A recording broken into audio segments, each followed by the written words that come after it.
In today's video, I'm going to show you how you can make powerful and effective Simic decks. Let's get straight in. I think the thing about Simic that people might be put off with is the fact that it kind of is simplistic, and it's strangely both a boon and a negative. The negative part being it's kind of boring making a powerful Simic deck because it just rewards you for doing the stuff you normally did. It doesn't really make you jump through too many hoops whilst doing it. Tati over here is an amazing uncommon commander that's probably a bit too good, but she says whenever land comes in, you draw a card and gain life. You're going to notice this pattern a lot across Simic. They just seem to want you to draw cards and gain life, and that's what makes Simic kind of Simic. It's the most Simic-y thing. So on the high end, you have Tati over here, which is probably something you should start out building once you get used to building Simic. But then on the upper end, in Historic Brawl anyway, we have Coma. Once this guy hits the battlefield, this pretty much spells doom for your opponents. The fact it can give indestructible every turn is just wild. Against certain colors like red, they just will not be able to deal with this unless they've got a way to exile it away, like a Chaos Warp effect. But this is the kind of payoff you're thinking of. Simic wants to go big, and then after you've played all your lands and getting life, you just play one big thing, try and protect it, and then finish your opponent off. So what else can we build in the Simic colors? So if you go all the way to the bottom here, to the more aggressive colors, we get to some pretty toxic ones. I've seen Ivy, Gleeful, Spell Thief used a lot in the queue, and whenever I see her, she's a lot like Feather, which is the white-red legendary angel.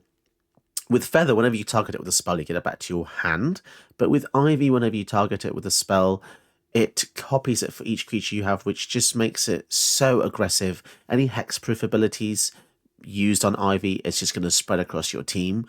So when you're going to go like 2 mana commander drops, you want to think of stuff like Ivy, Kinnan, and probably Lotus, I'll say really good. But if you just take a quick look at Kinnan, the reason this is so good, again, is it just rewards what you're going to do in a Simic deck, which is play lands, play mana dorks. And the reason Kinnan is so toxic is because most people play it like loads of mana dorks, protect Kinnan, and then you're going to pay 7 to get your big things into play. The difficulty here with a Kinnan style deck is, where do you draw the line between how many mana dorks you have and how many big creatures you have? And yes, that is a very fine line, and there's probably an exact science and maths to it. Sadly, I'm not a mathematician, but I would say if you want a good number of ramp, I'd say aim for at least 10 ramp sources in your deck. If you think of the number 10 in your deck, that's a very important number, because let's say you have 40 lands, that means you have 60 cards remaining, or 59 plus commander.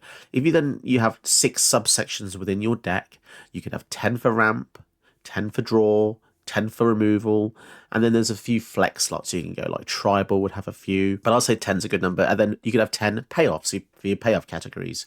So if you're building a 100 card deck, you could have 6 categories, 40 lands, and you can start from there. That's a really good point to start off with, especially when you have a deck that cares about X or cares about Y. And Kinnan cares about 2 things, which makes it kind of complex, but also kind of crazy, because you're looking at the top 5 each time for 7 mana, but that's so easy when you start ramping.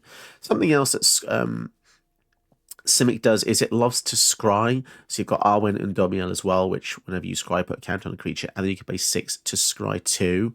One of my favourite commanders is, where is she? Galadriel of Lothlorien. So whenever you scry, you can reveal the top card of your library, and if it's a land, you put it onto the battlefield tapped. So once again, it's rewarding that, that same philosophy of you're playing lands, you're ramping more stuff into play, and then you're hopefully playing big things. The difficulty I have when building Simic is what we just spoke about with Kinnan. It's getting that balance correct. But just because you have a good balance doesn't necessarily mean you're always going to hit those drops. So you kind of have to build redundancy, and cards that do multiple things are going to be your friend here. So Galadriel cares about being tempted, because whenever you get tempted, you scry 3. Whenever you scry 3, you can reveal a land, put it into play. So you can see there's lots of like machines going into this one deck, making it just, it's awesome. It's just like a lot of processes going into one. But something else which has a lot of processes going into one is Lotus Cryptozoologist. So whenever another non-token creature enters, you investigate. So you're creating the clue token, which is an artifact token that lets you draw a card. Then you can sack X clues to reveal top cards of your opponent's library, and you can basically steal a card with CMC X or less, where X is the number of clues you sack. So this has got more of a stealing element to it, which is very unique for Simic, really, given that I'd say most of the Simic cards we see here involve drawing, playing additional lands. I mean, you can see here Zimone puts lands into play. You've got Tatiova, which turns lands into creatures. Kiora untaps lands and lets you draw them when a big creature comes into play. Kumina is unique in that it's a tribal legend, which means it cares about a certain tribe, and this one is Merfolk, and I'd say Kumina is probably one of the best tribe lords ever made. The fact that he has 3 abilities stapled onto him is really good. When you're building a tribe, I think this makes deck building a bit different. I'd say in order for a deck to be called tribal, you should probably have about 20 to 25 of that particular type in order for it to be effective. Now, this is pretty much anecdotal for me because, as I said, I'm not a statistician, I'm not a mathematician. I can't just create tables with hard numbers to give you. You can find that probably on the internet somewhere else. But I'm saying from my years of playing for 14ish years, I'll say 20 to 25 tribals pretty good. The reason you want to go too high is because the more creatures you have of a certain tribe in a deck, the more susceptible it then is to removal, as in board wipes, let's say, because board wipes is one card that can kill 2, 3, 4, 5, 6 creatures. If they're wiping you all out, you're going to have a very sad time. So you really want to mix creatures with non-creature types like enchantments, artifacts, and planeswalkers to help you pad the deck out. That's something I think that new players do get trapped behind. They say, like, oh, I'm going to make a really fun cat deck. So they put like 50 cats into a deck, and then every turn they play 1 or 2 cats, and then in a rotation of commander, especially 4 players, every turn they're getting wiped and wiped and wiped, and they're wondering, why is my tribal deck not working? It's because it doesn't have support. I'll say any green deck definitely have Heroic Intervention, any white deck have stuff like Teferi's Protection, which is expensive, but there's a lot of other white spells that do that effect. I know for a fact because I use a few in Kaikar that can give your team indestructible, and they're not rares or mythics, and it's just pretty cool. So yeah, always remember that if you're making tribal going sideways decks, you wanna definitely include some protection. So as we go along here, we can see Uro again plays an extra land, draws a card, you gain 3 life. There's definitely a theme here. Joel Royale cares about lands again, but that's just what makes Simic. It's just a shame that it doesn't really. I'd say Simic doesn't really broaden your horizons too much. I don't know. It's a tricky one because a lot of people do love Simic, but I feel like the end game of Simic is the most ambiguous of all the color pairs, and that's quite a broad statement because I feel like all the other color pairings, they seem to have a direction you're going to go in, and you're going to get to it, and you're going to construct this amazing kind of win con, and you kind of get there. Simic for me, I don't know if it's just me, but I feel like I find it very difficult to formulate an end game. Especially if it is just a big creature like Coma, you think, well, what if they have exile? What if they have bounce? And then that doubt kind of goes into my head. So Coma is a fantastic creature, don't get me wrong, but if you're not playing against red or green, there are a lot of answers for it. So again, you have to build in redundancy. Don't just play something big and then expect it to last another turn. I think that's another pitfall as well. You can't just play something big, 7 mana, tap out, and then go, okay, over to you, and then not expect anything else to happen. I think another nice angle to Simic, I suppose, is the counter aspect. So Izuri's good, empowers your small creatures whenever they come in. You can put counters on your creatures as well. You've got little Legolas here. Whenever a creature opponent dies, put a counter on him.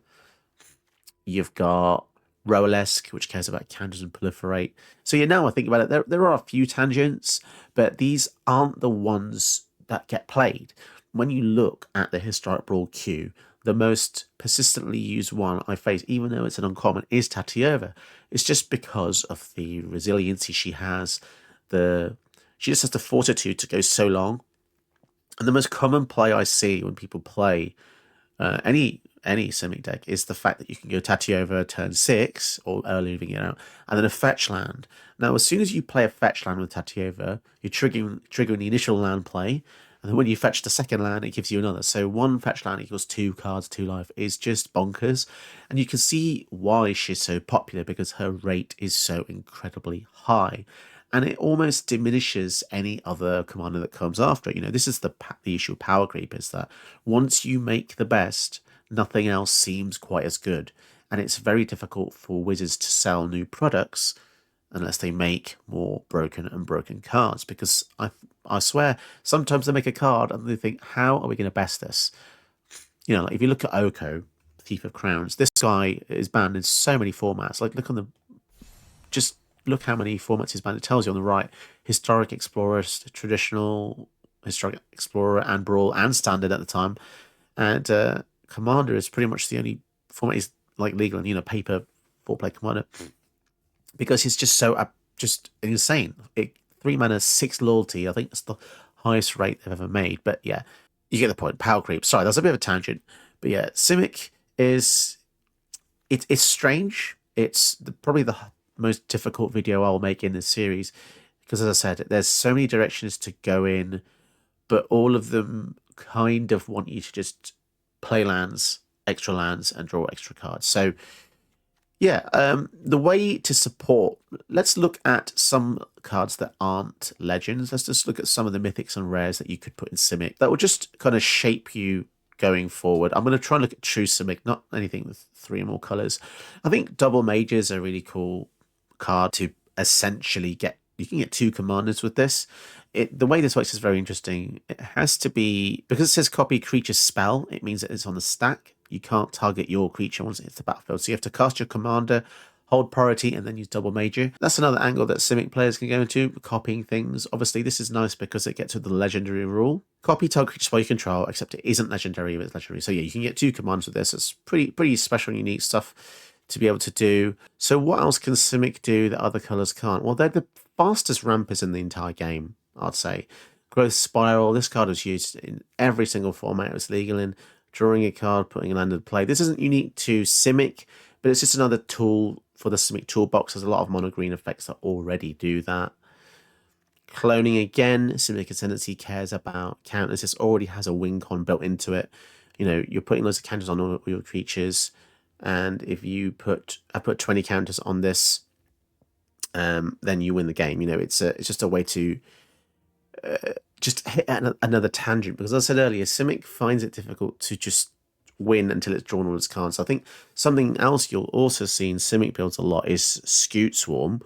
That is something that is so heavily abused.